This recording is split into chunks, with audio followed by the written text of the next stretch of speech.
Have you ever felt like a prime cut of steak accidentally dropped into a cage full of starving hyenas? If not, count your blessings. My name is Ashley Kinney. My mom thought it sounded regal. The court clerk thought it sounded female. Thanks to a single checked box on a digital form, I didn't go to state prison. I was sent to Rosewood Women's Correctional. As the steel gates hissed shut, I realized I wasn't just a prisoner. I was the only prize in a building full of people who hadn't seen a man in years.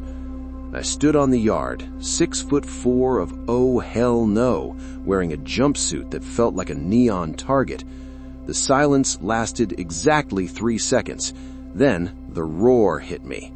It wasn't just noise, it was a physical wave of whistling, howling, and screams that made my skin crawl.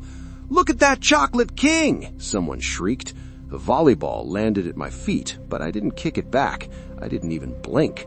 I knew the moment I showed a hint of a smile, I was done for. I was a man of stone. I had to be. The guards didn't help. Officer Miller, a woman who looked like she chewed gravel for breakfast, nudged me with her baton. "Keep moving, Ash," she mocked, her voice dripping with venom. "Unless you want them to tear that orange suit off you right here on the pavement." I followed her into Block B. The air changed. It went from the smell of exhaust to a suffocating mix of cheap floral perfume and floor wax. Every cell door had a face pressed against the glass. Every pair of eyes was scanning me like I was a menu. They threw me into an isolation cell for protection, but the bars were just a suggestion to these women. Within 10 minutes, the mail started arriving. Tiny scraps of paper, scented with stolen lotion, flicked through the bars like paper airplanes. One read, "I have extra commissary. Come see me at the laundry." Another was just a phone number and a heart. I sat on my bunk, staring at the floor, refusing to touch a single one. I was 20 minutes into a 30-day sentence, and I was already suffocating. The bell for lunch rang like a death knell. I didn't want to leave the cell, but hunger is a powerful motivator, even when you're terrified. Officer Miller opened the door with a smirk. "Time to feed the animals, Kinney. Try not to get eaten." I walked into the mess hall, and the wall of sound hit me before the heat did. 500 women sat at long metal tables. As I entered, the clatter of plastic trays stopped. Dead silence. Then, a slow, rhythmic clapping started from the back, spreading until the whole room was thundering. I grabbed a tray, my hands shaking just enough to make the plastic rattle. The server, a woman with a scar running through her eyebrow, didn't just give me mash. She piled my tray high with double portions of everything. She winked at me, a slow, predatory gesture. "Eat up, big man. You're gonna need your strength," she rasped. I didn't say thank you. I didn't even look at her. I just moved toward the only empty table in the corner, feeling 500 pairs of eyes tracking my every movement like heat-seeking missiles. I sat down, hunched over my food like I was protecting a pile of gold. I tried to make myself small, an impossible task for a man my size. Within seconds, the offerings began. A carton of milk slid across the table from the left. A chocolate muffin appeared on the right. Then came the notes. One woman, a tall redhead with a Keep Out tattoo on her neck, sat directly opposite me. She didn't eat. She just leaned her chin on her hand and watched me chew. "You're a long way from home, aren't you, Ashley?" she asked, her voice a low purr. I ignored her. I ignored all of them.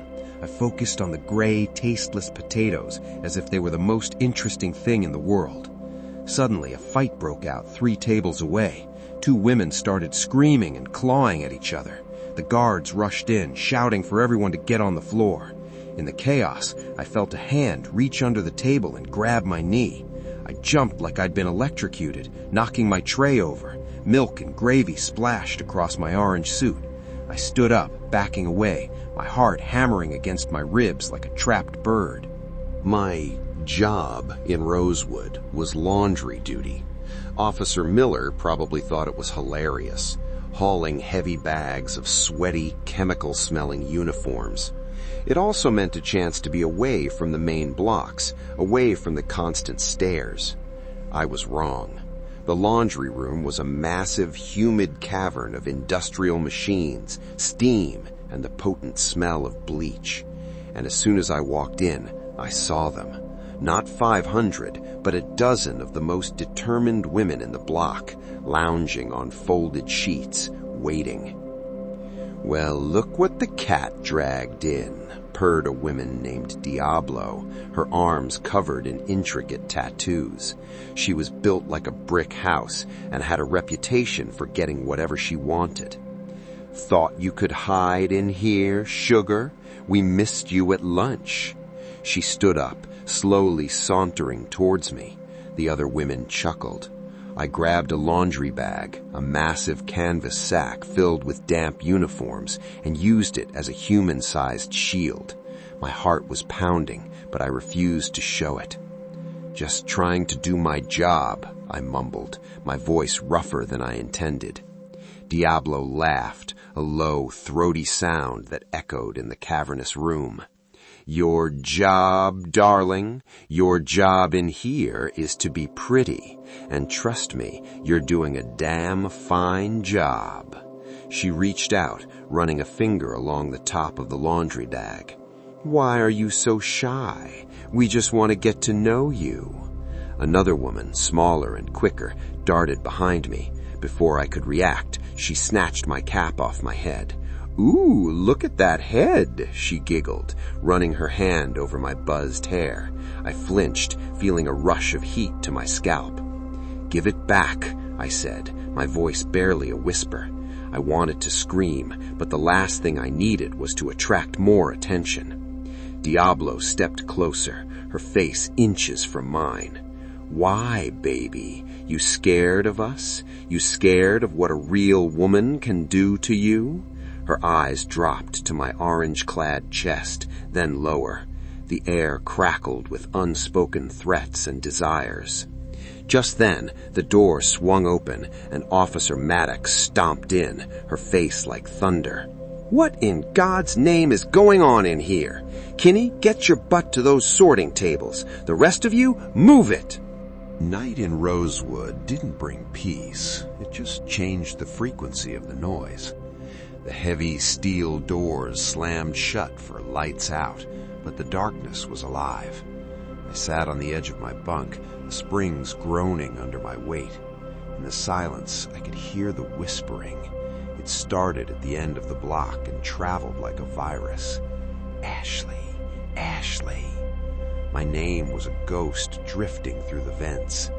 I realized then that I wasn't just a prisoner. I was a prize in a high-stakes game I never agreed to play. Then came the scratching, a soft, rhythmic sound at the bottom of my door. I looked down, my heart thumping against my ribs. A folded piece of paper, bright pink, slid through the gap, then another, then a stick of chewing gum. It was like they were trying to fish for my soul through a half-inch crack. I stood up and grabbed my heavy plastic chair, wedging it under the door handle. It wouldn't stop a riot, but it would give me 3 seconds of warning. I was barricading myself against the very people I was supposed to be protected from. I tried to sleep, but every sound was a threat. Around 2 a.m., I heard the jingle of keys. My heart stopped. Was it Maddox? Or had someone traded their commissary for a master key? The Judas hole, the small flap on the door, clicked open. I didn't move. I stayed in the shadows, eyes wide. A pair of eyes appeared in the flood, followed by a puff of perfume that smelled like cheap vanilla. "I know you're awake, Ashley," a voice whispered. "You can't hide in the dark forever. We're patient. We've got nothing but time." I spent the rest of the night staring at the ceiling, counting the perforated holes in the acoustic tile. I thought about my life before this, my job at the warehouse, my gym routine, my girlfriend who was probably losing her mind trying to get me out. I felt like a ghost. I was a man, but in here, I was a symbol of everything these women missed, hated, or craved. I realized I couldn't just be a stone. I had to become a fortress. If I didn't find a way to make them respect my no, I wouldn't make it to day 30. The showers were a tactical nightmare. 20 open nozzles, a floor slick with soap, and zero privacy. I waited until the absolute last minute, hoping the crowd would thin out.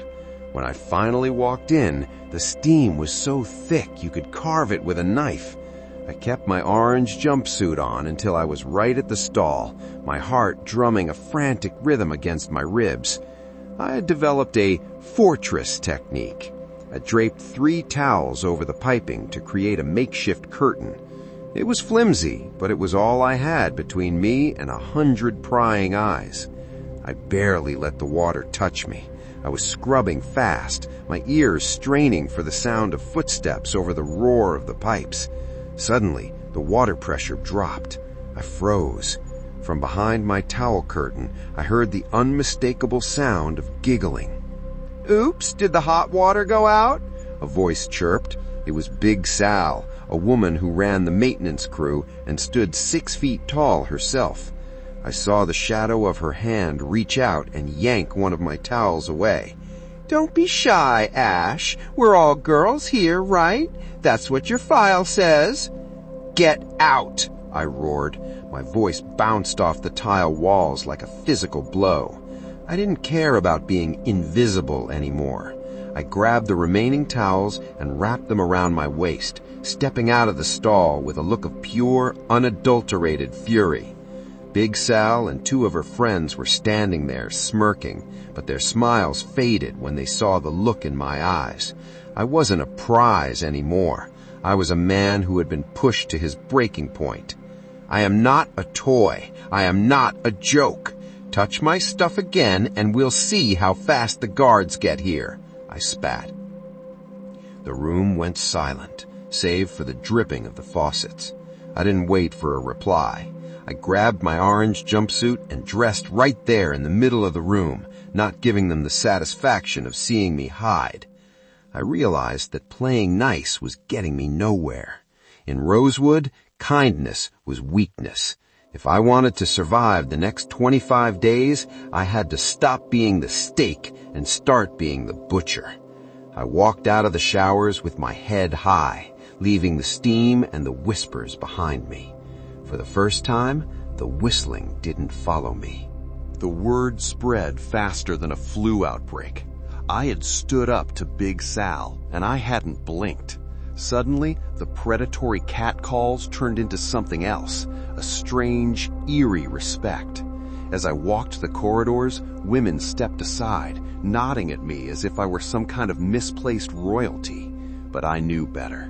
In a place like Rosewood, respect is just a thin veil for curiosity. They weren't done with me. They were just recalibrating their approach. I wasn't the steak anymore. I was the untouchable fruit at the top of the tree, and everyone wanted to be the one to pluck it. The tributes changed, too. It wasn't just crumpled notes and stolen snacks anymore. I walked into my cell after my shift to find my bunk perfectly made, the hospital corners so sharp they could cut glass. On my pillow sat a brand new pair of sneakers from the commissary, the kind that cost 3 months' worth of work detail wages. No note, no name, just a silent message. We can make your life easy, or we can make it hard. I picked up the shoes and walked straight to the bars, tossing them into the common area without a word. I wouldn't be bought. That rejection didn't sit well with everyone. Later that day, during the yard time hour, I was approached by a woman everyone called the librarian. She was older, wearing wire-rimmed glasses and a gray uniform that looked 3 sizes too big. She didn't catcall, she didn't touch, she just stood near me while I was doing pull-ups on the rusted bars. "You're making a mistake, Ashley," she said, her voice like dry parchment. "Rebuffing everyone makes you a challenge, and women in here, we love a challenge more than we love our own freedom. You need a protector, or you need to pick a side." I dropped down from the bar, my chest heaving. "I'm not picking a side, I'm picking the exit," I told her, wiping sweat from my forehead with the collar of my orange roba. She gave me a sad, chilling smile. "The exit is 24 days away. A lot can happen in 24 days. Tonight is the Friday night movie. No guards in the dark for 2 hours. If I were you, I'd find a very strong lock for that chair of yours. She walked away, leaving me standing in the heat, feeling a cold shiver run down my spine despite the 100-degree sun. Friday night. The air in the block was electric, vibrating with a tension that made the hair on my arms stand up. The movie night wasn't about the film, it was a sanctioned blackout. As the guards escorted the main population to the mess hall theater, I retreated to my cell. I didn't care about the movie.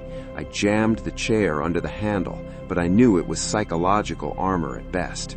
Then the master switch flipped. The overhead fluorescence hummed and died, plunging the wing into a thick, suffocating darkness, broken only by the dim red glow of the exit signs. In the dark, the sounds of the prison changed. Usually it was a cacophony of shouting. Now it was a chorus of soft, scurrying footsteps and the metallic clink-clink of someone running a spoon along the bars. I heard the main door to my wing creak open. Footsteps, too light to be guards in heavy boots. They were coming for the challenge. A group of them, whispering and giggling, stopped right outside my door. I stood up, grabbing my heavy plastic food tray. It wasn't a knife, but in my hands it was a weapon. "Ashley, come on, baby. It's dark. No one can see you now," a voice whispered through the gap.